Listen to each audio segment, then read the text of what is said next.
রমেশ দা তাল কত করে? তাল তাল মাত্র 20 টাকা।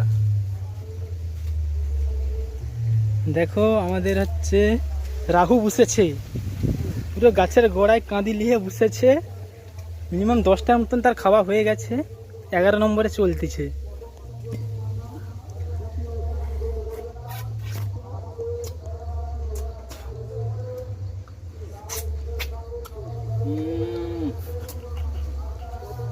দেখো এই পুরো তাল নাকি সে একা খাবে।